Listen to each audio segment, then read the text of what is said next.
Good morning, everyone, and welcome to our DAT IQ weekly market update. This is our update for April 4th, 2023. I'm Ken Animo, Chief of Analytics over here at DAT, joined by Dean Croak, who's our Principal Industry Analyst. Good morning, Dean. Good morning. Good morning. We hope to eventually be joined this morning by Zach Rogers from Colorado State, I believe. Correct, Dean? Yep, Colorado State University. He's got a little bit of a snowstorm through Denver right now that slowed him down this morning, but he'll be on later. Right. Yeah, we're hoping he'll join before we wrap up today. But he is the proprietor of the Logistics Managers Index, and they just released their latest findings, and we hope to be able to discuss that with him towards the end of the program. But short of that, we're going to get into our key points of the week because I know that Dean has a ton to talk about in our market update. All right, key trends we're watching. So not a great end of quarter, to be honest. So March marked the end of Q1, April marks the start of Q2. We did see some volumes increase, but rates did not move much, if at all, across the three equipment types.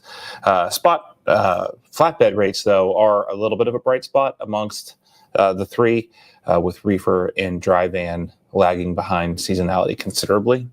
The impact of the floods in California are showing up in the produce volumes. Dean calls out strawberries and lettuce here. I'm sure he'll have a much more specific breakdown here in a couple minutes. And then we have folks lobbying the government to intervene in the West Coast labor talks. It doesn't seem to be quite fever pitch level like we experienced with the rails prior in the year, but something to keep an eye on for sure as we head through this year. With that, I'm going to turn it over to Dean to walk us through our market update. Dean? Yeah, thanks, Ken. Let's start off with the load-to-truck ratio in dry van. As Ken mentioned, we didn't see a lot of movement end of month, although volumes were up 6%. Normally, we would have thought they'd increase a little bit more at the end of March. Still around half of where they were this time last year in terms of load post volumes, very close to 2017 levels when you have a look at the year-over-year trends. The 6% increase in load posts and a 2% week-over-week decrease in equipment posts on our load board resulted in the load-to-truck ratio moving up slightly from 1.87 to 2.01 loads per truck. In refrigerated, load posts fell for the fourth week in a row, down 2% last week. Volumes are about half what they were a year ago, of course impacted by a slower start to produce season. Weekly truckload volumes, according to the USDA, are about 6% lower year over year at the end of March. Equipment posts have been mostly flat for the last month, so the load-to-truck ratio last week in refrigerated was almost identical to the prior week at 2.70. Flatbed volumes have steadily fallen for the last 3 weeks. Last week they were down about 1%. Load posts are around a quarter, though, of what they were over the prior 2 years during the pandemic. Equipment posts were just over 2% lower last week. As a result, the load-to-truck ratio increased slightly to 14.46 loads per truck. Having a look at some of our markets, dry van capacity outbound from Florida, rates are at about $1.13 per mile, identical to 2019 levels last week, even though volumes are higher. Southern border, a lot of activity last week. Dry van capacity tightened slightly. Not a lot of market activity last week where we can say market capacity tightened. But along the southern border, rates across, when you look at Texas in particular, there's three markets there. Rates are up 1 cent per mile to $1.77. That's excluding fuel. Remember, folks, you've got to add the fuel in to get the all-in rate. In the larger Laredo market, that's the number one commercial crossing zone for imports. Volumes are up 9%. Spot rates up to $1.87 per mile. A lot of volume moving out of Laredo to Ontario, California, moving west. Very popular lane. Rates are $1.62 per mile, excluding fuel. Ended March at about 14 cents a mile higher than the prior month. And up in the Pacific Northwest, capacity was slightly tighter. Seattle outbound rates up 3 cents to $1.22. In refrigerated market, 9% higher weekly volumes across the board in Florida. Spot rates up a couple of pennies to $1.44, also identical to 2019 levels for all outbound loads in Florida. Lakeland, it's the largest refrigerated spot market in the state. Volumes up slightly, along with spot rates. Rates running up a penny per mile to $1.33 for outbound loads. The high volume lane from Lakeland to Atlanta. Reported March rates were flat at $1.29 per mile compared to the February average. and it's also 60 cents a mile lower than this time last year. Having a look at the West Coast market, California at $2.01 per mile at the state level. Reefer outbound rates are now 3 cents per mile lower than in 2019, when produce volumes were 4 times higher. The Ontario reefer market's the second largest in the state, 30% higher volumes last week, but there was plenty of capacity. Rates dropped 2 cents a mile to $1.92. Having a look at flatbed, capacity was tight last week around the southern tip of Lake Michigan, Chicago, Joliet, and the Gary, Indiana markets. Those 3 markets combined, volumes were up 14% week over week. Spot rates up 7 cents a mile for all outbound loads. In Chicago, the larger of the 3 markets, rates were up 5 cents a mile to $2.77 on 20% higher week over week volumes. At $2.69, Illinois state average flatbed rates were up 9 cents a mile last week, up by about the same amount compared to 2019. In Savannah, volumes surged last week, up 39% week over week. Still available capacity was plentiful. Spot rates did actually drop 3 cents a mile to $2.47. Having a look at the wider state level rates in Georgia, they averaged $2.61 per mile last week, identical to 2018 levels. Flatbed spot rates in Texas have been steadily climbing over the previous 8 weeks, and at $2.32 a mile, they are the second highest in 7 years in that state and about 4 cents a mile higher than in 2018. And wrapping up with our year-over-year look at spot rates, dry van line haul rates continue to lose ground following last week's penny per mile decrease to a national average of $1.68, identical to this time in 2020, of course, when demand was crashing at the start of the pandemic. Directionally, spot rates continue to track the closest with 2019, but at about 11 cents per mile higher than that particular year. Based on the volume of loads moved, the average rate for the top 50 dry van lanes was 21 cents per mile higher, averaging $1.89 per mile last week. In refrigerated, line haul rates dipped below $2 a mile for the first time since April 2020, following last week's 2 cents per mile decrease. At an average of $1.98 per mile excluding fuel, the national average reefer line haul rate is about 29% lower than this time last year, and about 11 cents per mile higher than in 2019 also.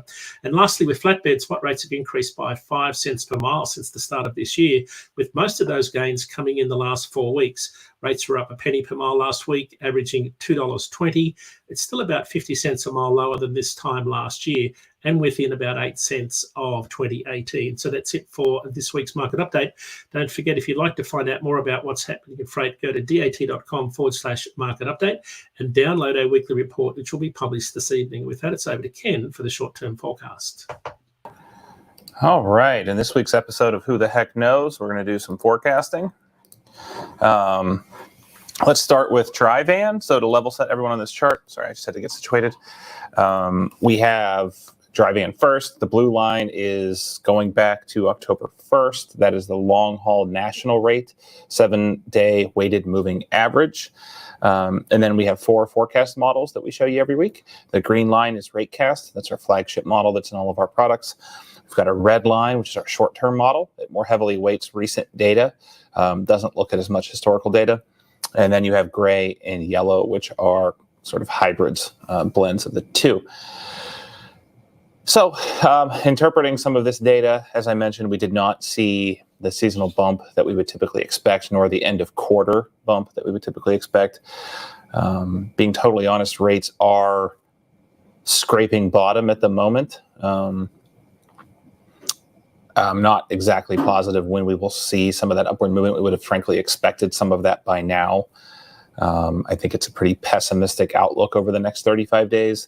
I think RateCast is probably being a little bit more pessimistic, but the short-term model is gliding out through end of April. I will say that if we don't start to see some upward movement by the end of April, early May, we should all buckle up for a pretty substantively terrible year. At least on the dry van side, and most likely on the reefer side. But again, seasonality builds into April and through May. So we're still somewhat optimistic that we will see some upward movements in rates by then. It's kind of funny when we move to the reefer, the forecasts are all the same. But there's a little bit more disagreement. The short-term forecast is just really expecting things to snap back to seasonality, whereas RateCast isn't so optimistic. It's letting some wind out of the sails and then bottoming out with the hybrids somewhere in the middle. Again, I think the models need to see some signs that the market is behaving in a decently seasonal way. If you remember in 19, that didn't necessarily happen. 19 was pretty much a flat line from start to finish and caused a lot of industry thrash. So that's essentially what we're pegging as a worst case scenario, is things stay at these levels all year. They don't have a ton of room to go down from here. Fundamental presumption is that if rates snapped down another 10 to 15%, you would see such an immediate exit of capacity from the market that it would right size the rate ship over the course of a couple months and get things trending back upwards. We hope that doesn't happen. We don't think it will happen. But again, worst case scenario at the moment seems to be that rates stay at current levels for the balance of the year.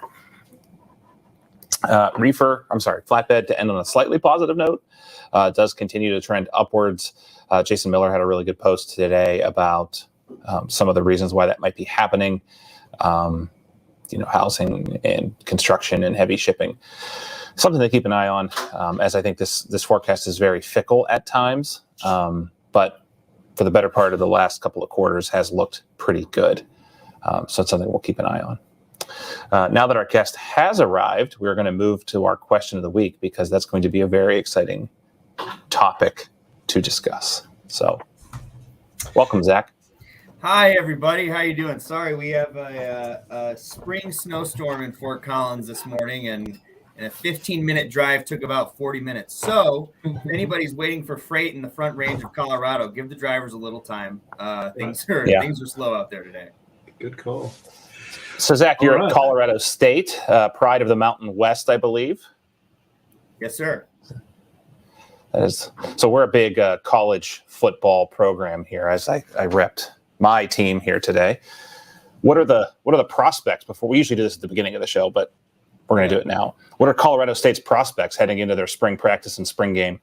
I think we'll be okay. We had a new coach who we had last year for the first year, and he did a great job at Nevada, which is actually my alma mater. And he came right on up here with me, and I think he's going to do a good job this year. It would be nice to not be last place, though. Really, that's the bar here at Colorado State. Is 500 would be amazing for this year. Seems to be the bar at Colorado too. We have a lot of UC buffs at our company, and they're all excited for Dion because I think they won one game last year. I think so. Yeah. So we did win 3. So we're not the worst team in Colorado, but it's not an incredibly high bar. Not an incredibly high bar. Well, I'll be heading to the spring game next week to see the Buckeyes. So I'm hopeful that they'll do pretty well this year. I'm hoping. Marvin Harrison's teammate from high school is actually their incoming quarterback. So with that, I think we should probably move on to actual freight topics. Can you give a little bio on yourself and what you're up to there at Colorado State? Yes, sir. So I'm one of the lead authors of the Logistics Managers Index. And the Logistics Managers Index, or LMI, is a change index that we put together every month. We talk to a couple hundred director level and above folks. It's very similar to the way that the PMI works. But instead of focusing strictly on kind of manufacturing inventories, we really look at transportation and warehousing. The idea is that if you look at movements in warehousing and transportation in April, you should be able to get sort of a sneak peek of what's going to happen with the economy in May.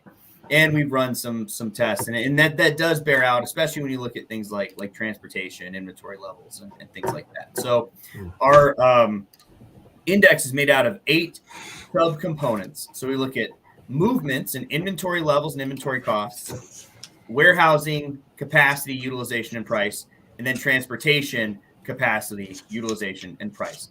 And the way to read our reports, which we publish the first Tuesday of every month, so the first one just went up about 3 hours ago for April. Any number above 50 means growth. Further above 50, the greater that rate of expansion is. Any number below 50 means contraction. Further below, greater level of contraction. And then, of course, 50 means break even, which rarely happens. Although this month we did actually have a metric right at break even. Transportation utilization is just flat, essentially. Everything else is moving up or moving down. But yes, so that's the report. We put it out every month. We've done it for just over 6.5 years. So kind of people, if they're grounding themselves in broader economic indicators, the PMI would be a similar diffusion metric, right? Yes, sir. Yep. We actually, the guys at the PMI are our friends. When we started the LMI, we went down to their office because it was in Tempe, Arizona. I was a PhD student at Arizona State at the time, and asked how they did it. And they showed us, and they've been very, very helpful. And we don't look at ourselves as competitors, more as something complementary to what they do. There's like 2 PMIs too, right? Market puts one out, and then who makes the second one? Isn't there ISM and CAPS Research? Is the one that's affiliated with Arizona State. Right. Okay, so it's ISM and then IHS Market. Mm-hmm. I think they both do one. So what was the number this month? So this month, actually, for the LMI, the overall index, we had our lowest number we've ever had. We had a 51.1, which I think lines up with some of what you were saying in the beginning. It's really slowed down, but we still see a little bit of growth. And the reason we see this growth right now is it's a bit of a hangover from 2022 and 2021. If you look at our transportation metrics, transportation is down pretty much across the board. Our capacity number is a 71, which is really rapidly growing capacity, which we don't want to see, right? That's a lot of loose capacity. Utilization, as I mentioned, is at 50. And then transportation prices are at 31.1, which, again, our lowest number we've ever had. So the greatest rate of contraction we've seen in transportation price is happening this month.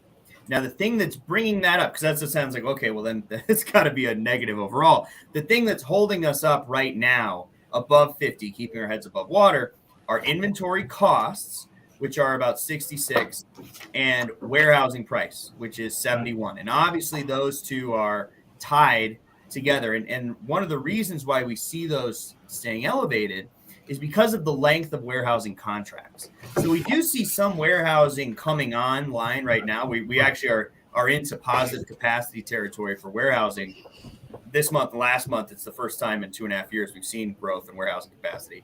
But because so many of those contracts are year-long, or in many cases multi-year contracts, a lot of the prices for warehousing reflect what maybe made sense in 2021 or 2022 when we had this huge glut of inventory. And so right now we are just above 50, but a lot of that is an echo of what we saw in 2022 because of the lagging effect of warehousing. Transportation is always a leading indicator. Transportation prices, as you both know, change like that. Every day, transportation changes. Warehousing tends to be slow because of how contract-based it is. Right. Hey, Zach, question, it was kind of our question of the week, but from January to February, I think your February report said the transportation capacity grew at the fastest pace on record. Yes. So if I look at your report today, that would have been at a 70.40. I noticed it's 71.4. Did the rate of increase slow down at all in March? So the rate of increase for transportation capacity has been, up in the 60s and 70s for about the last year. And that comes after. So transportation capacity contracted from April of 2020 all the way until April of 2022. So we had 2 straight years of contraction. And then we got into May of 2022 and we saw this upward trend. Now, the trend really peaked in terms of the fastest rate of growth that we saw would have been, last fall. So September, October, November, right in there.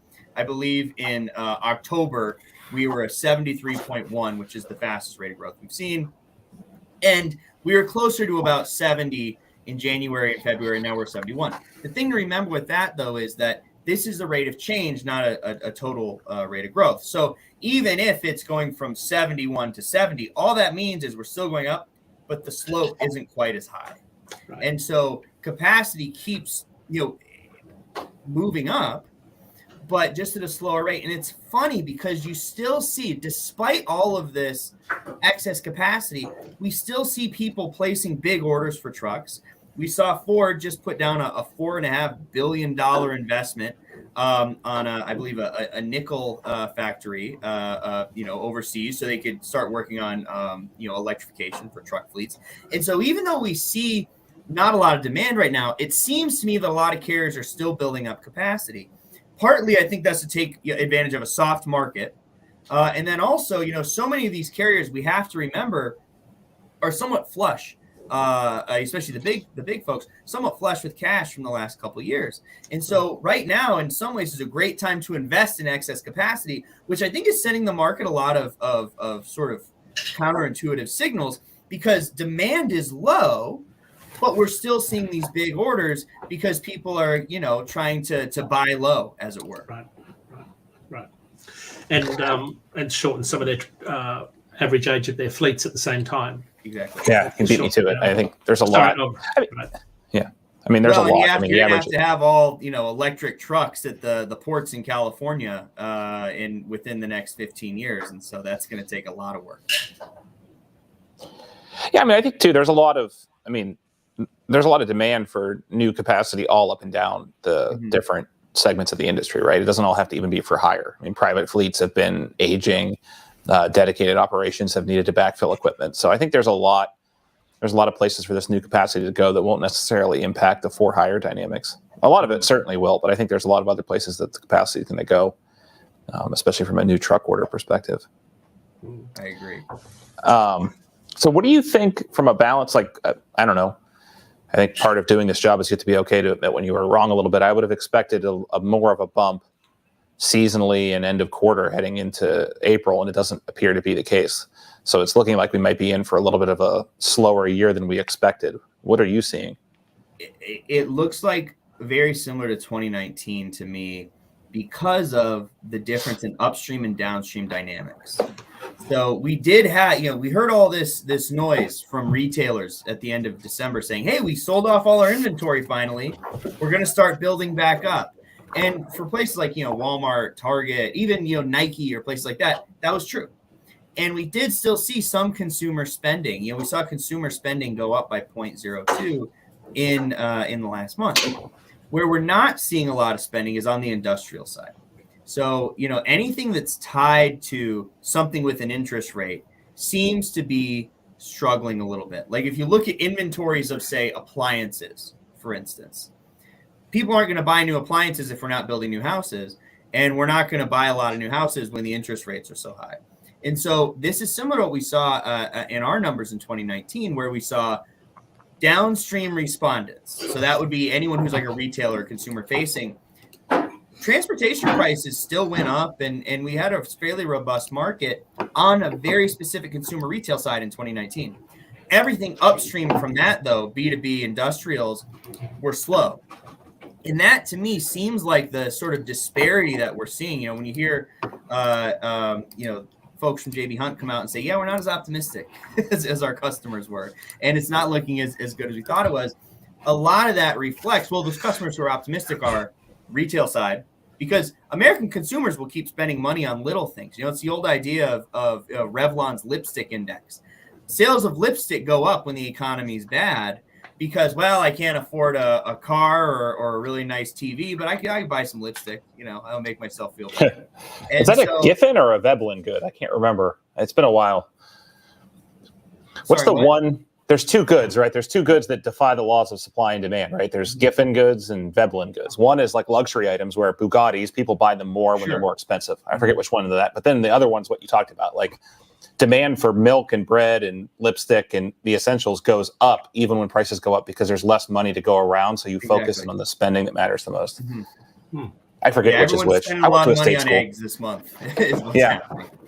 Yeah, but egg profits are up like 738%. It's like, well, hey, you never waste a good recession. One of the example I use for my students is, it's been 8.5% inflation is about the highest we ever got, and yet the dollar store increased all their prices to $1.50. Now, I'm not a professor of math, but I'm almost positive that 50% outstrips 8.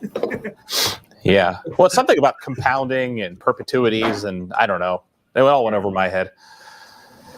There's got to be some dollar store math in there somewhere.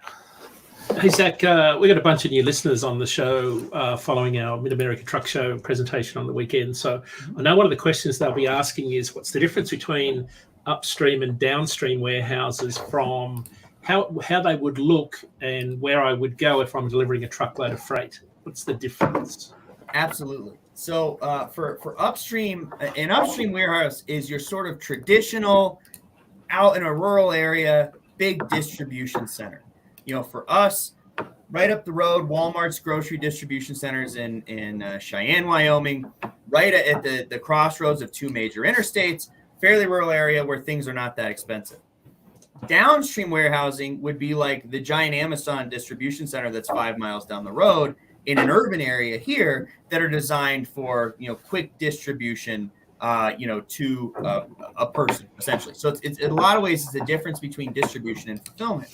And it's funny you asked that, Dean, because we do still see fairly tight numbers, especially downstream, because downstream folks are all kind of fighting over that same urban infill, maybe something that was an old Kmart or whatever, because we're trying to get as close to people as we possibly can. Now, there has been some pushback on that. We had 1.6 billion square feet of warehousing put in the last 3 years, I believe. And so you see a lot of municipalities now saying, okay, maybe not so close with these warehouses. Let's push them back and not have all the light and traffic pollution. Those people aren't going to get their Amazon orders as quickly, but they'll have a little bit less light pollution. So downstream tends to be the things that are directly consumer facing. Right. Okay. Upstream tends to be anywhere further up the supply chain, distribution and things like that. Okay. Thank you. And a lot of times, I guess I would say upstream warehouses are focused on B2B shipments at the pallet level. So, you touched on some of the big publicly traded carriers, their perspective, and some of what you're seeing. What's your outlook for the balance of the year? Are you more optimistic a quarter of the way into the year, or less optimistic, or about the same as when you kind of rolled into 23? I'm a little less, I think, based on the numbers that we're reading. That's not to say that I think we're having a recession or anything. I think this will be similar to 2019, where you have to separate out the idea of a freight recession versus an overall economic recession. There's been a lot of people waiting. Okay, when's the recession coming? And Q1, 2.6% GDP growth. So it doesn't seem like we're getting a full-on recession, but we might feel a little more on the freight side. And again, that comes back to that upstream number. We ask our respondents every month, where do you see this going in the next 12 months? And overall, LMI came in at a 52.7 for the next 12 months. So that is growth over the next 12 months and really fueled by warehousing and inventories, which to me points at, because of where the warehousing heat is coming in, 10 points higher downstream warehousing utilization over the next 12 months. That tells me, okay, we're looking at things like at retail as being something that will be busy. Transportation utilization downstream for the next 12 months, also 10 points higher, because those are the people who are going to be using the trucks, is our downstream respondents. Upstream, it's a little more muted. And interestingly, both sides of the supply chain, upstream and downstream, predicted about a 47 to 48 in transportation prices, which is slight declines. And Ken, this goes back to, I think, what you were saying in the beginning. It's sort of, we're close to the bottom. We're evened out. A 48 is essentially a little bit of a decline, but very close to no change. And so it may not be a comeback the way I think a lot of folks are hoping. But it doesn't seem like we're going to keep going down at the same trajectory we've been going down at. Now, one, I guess, little hopeful thing that we did see is we split up our report every month into early and late respondents. So looking at March 1st through the 17th to March 18th through the 31st, we did see significantly different rates of transportation utilization, warehousing capacity, and the overall LMI, all in the right direction. So warehousing capacity tightened up by about 13 points in the second half of March. Transportation utilization expanded by 9 points, went from a contraction to expansion. And then the overall LMI only moved about 4 points. But if we would have cut this off on March 17th, we would have seen the LMI contracting for the first time in our history. And because all the subcomponents were a little stronger in the second half of March, we got back above water into growth territory. So, but basically, the long answer to your question, Ken, is I'm not as optimistic as I was at the beginning of the year, but it does seem like we're trending in the right direction. And if we haven't hit the bottom, we've got to be very, very close to it. Okay. Yeah, I think that's right. I think, over the last year, there's been a lot of hot takes, and I think what folks need to realize is that 19 was largely flat, right? It wasn't that rates crashed in 19. Rates crashed in the second half of 18, which we all view as a tremendous year, right? Coming off the heels of 17. So we don't have to see a lot of movement this year for it to be a very slow year in the freight markets, right? And we don't have to see rates approach 19 levels, right? There's been a lot of inflation separating 19 from 23. So I think where we are now is a precarious position for a lot of carriers' P&Ls. And if we were to stay there for the whole year, it would be tough to weather. I mean, the big publicly traded fleets, the big private fleets, I don't think they'll have a hard time weathering it, but I think it's the small ones that at these current levels will have a lot of trouble making it through the year. Well, and what's important about what you just said is inflation is dropping, and it's a lot of the reason behind that is the slowdown in logistics costs. The San Francisco branch of the Federal Reserve puts out a great report by a guy named Adam Shapiro every month looking at the contributors to inflation. And for 7 of the previous 11 months before this month, the big contributor was supply inflation. So more than demand, inflation's coming from the supply side. So this is shortages of things like gas or eggs or what have you. And then also the costs in the supply chains. If you look at last March, we include a measure in our report every year, and I could share my screen maybe even with you if that's allowed. Go for it. Okay, so let me see if I have the option here. All right, so if you look at this chart here, can you guys see this chart, the green line here? Yeah. All right, so wait, she might have to make it. Hold on one second. She might have to make it. You're live now. That's live? Yeah. All right, great. All right, so this chart, thanks, Madeline. I was supposed to send her my homework last night, and I didn't. So thank you, Madeline, for adjusting on the fly. When you're a professor, you just take the homework. You don't do it. So I'm out of practice. So this graph right here, this green line shows aggregate logistics costs over the last 3 years, and this is from our report that came out this morning. The way we do this measure is we put together our transportation and warehousing prices and our inventory costs. So scale of 0 to 300, because we have 3 100-point metrics put together. So 150 is break even. Now, we've never actually gone into contraction with our overall logistics costs, but we've gone very, very high. And you can see that if you look at March a year ago, when inflation really popped out, we were at 271.3 as the rate of growth. Now, this is a 300-point scale, so that would be the equivalent of being at a 90. Imagine if you saw something from the PMI at a 90. I mean, just crazy, unsustainable growth is what we had. And you can see we're near or around that level for almost a solid year, from March 21 to March 22. And I sometimes show this picture to my students in class, and I say, hey, can anybody see when Ukraine was invaded? Can you look at the graph and tell when that happened? And so you can see we go into this sharp decline, and we're at 168 this month, which is our second lowest ever, only ahead of when we hit 159.7 in April of 2020, which is not, by the way, a month you'd like to be compared to as April of 2020. You would not. No, not a great time. Great time for sourdough and Tiger King. Other than that, not a great time. So correct. 168. Here's the thing about this being as low as it is. This actually, to me, is somewhat hopeful, because if you look at the Federal Reserve numbers from February, the contribution to overall inflation from the supply side was very small, smaller than it was on the demand side.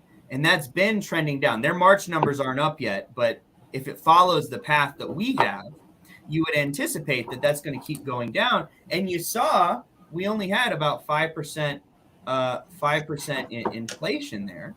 And so I think that we are starting to see, because everything has come down. Ken, in the beginning, you said, well, eventually the market will right size itself. This supply cost coming down as much as it has is going to put a huge dent in inflation.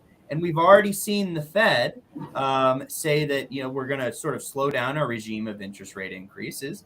And because we're getting supply costs under control, we're going to get inflation under control. Interest rates will slow down. And I think if anything's going to lead to a turnaround, it's going to be something like this. Yeah, I mean, if we're real about it, since deregulation, the market has operated in this same sort of sine curve, right? And we all agree that the frequency is increasing and the amplitude is increasing, no doubt about that. But at the end of the day, I mean, there's the same factors that cause an overbought market quickly turn it into an oversold market, and then the cycle repeats, right? It's not. I don't know that we're going to get much of a deviation from that. Like, we can sit here and safely and comfortably claim that, like, in the next year, rates are going to go back up. I don't lose sleep making that bold prediction, right? Because it's going to happen. Yeah. It's just how much, when. These are all very, very important questions. Right. Well, it's why we play the beer game with sophomores, so they understand the bullwhip effect, and things go up and they come back down. And I guess maybe we can end on this, but we were having a really great conversation earlier this week, yesterday, and basically, if you look at, we like to simplify for folks. We talk about like one rate per mile with which carriers are profitable, but that's really not the case, right? You have people that own their truck outright that are really efficient operators that can operate at a lower cost and still be profitable, and then you have people that don't operate so well and have a out of whack P&L. And all we've been doing as we've been, especially the last couple of quarters, nibbling away at lower rates as we're moving more and more trucks into the unprofitable territory. And I think that's sort of the concern, is we're getting into the meaty area of that curve where, and I think this indirectly answers a couple of the questions that have come in. These things all happen in the market. It's not like 80% of for-hire trucking capacity is going to go out of business this year, even if things shape up like 19, right? For the truth of it is, even if low single-digit percentage exit the market, that has really monumental impacts on rates and effectively ushers in the next cycle. Absolutely. And you've already saw quite a bit of consolidation. We saw a couple closures last week that I think were somewhat unexpected. And as we continue to see this consolidation, the other thing that, is really pushing this right now, the spread between retail and wholesale diesel prices is like $1.07 right now, the last time I saw it. And so if you're one of these small, owner operators paying retail, eventually it might make sense that, well, if you can't beat them, join them. And that's where I think we're going to see even more of this. Isn't even, they're totally out of the market. It's more of a consolidation effect. Yeah. All right, we're running pretty long here. It's been a great discussion. Just to answer the one question, if you can give, again, a 30-second reminder of LMI. A couple questions came in. That's right. So the Logistics Managers Index is the LMI. It's a change index we put out every single month. And it is a measure of diffusion and change in 8 key logistics metrics. If anyone is interested in our reports, the last year of them are up for free on our website, which is the-lmi.com. Anybody who's interested in learning more about the report or thinks maybe they'd like to join our respondent base, feel free to send me an email. Awesome. Dean, any plugs to wrap up the show? I know you're a road warrior getting back from Matt's. Yep, and paid $5.05 per gallon for diesel, and just missed the exit in West Virginia that was $3.95. So there's a lot of variance in diesel prices out there to pick up on what Zach was saying. A couple of quick shout outs. Landline now tomorrow night, 7 p.m. Sirius XM. This issue of Freight Buying coming up this week. Dr. Edgar Blanco, Vice President of Supply Chain at Walmart, is on with Chris Kaplis. Don't forget TIA Capital Ideas Conference is on in Florida in just 15 days. And don't forget RoadCheck Week is slated for May 15, focuses on ABS and cargo securement. And that's back to you, Ken, for the wrap-up. All right. I want to thank Zach for joining us. I recommend you checking out the website that he pointed you to or getting in touch with him directly. Even dating back to when I was in industry, I was always a big fan. I love these diffusion indicators because it helps translate rate of change in a way that you don't have to do any calculations on top of. It's pretty intuitive for folks once you get the hang of it. It makes second derivatives fun. We got a lot of T-shirt ideas from you today. The only thing I would suggest, if you're not thinking about it, since it's early in the week, this will probably be a pretty short week for most folks. I think we Passover's on Wednesday. We have Easter Good Friday Sunday, and yeah. the Easter holiday this upcoming weekend. So you probably have 2 quasi short weeks, even though they're not officially short weeks. So something to keep in mind if you're waiting until the end of the week to get something moved. Just keep in mind that might not be on your actual calendar. We do hope everyone has a safe week. And if you observe, have a really great holiday. And we hope to see you back next Tuesday at 10 a.m. Eastern. Bye, everyone. Bye. Thanks for having me.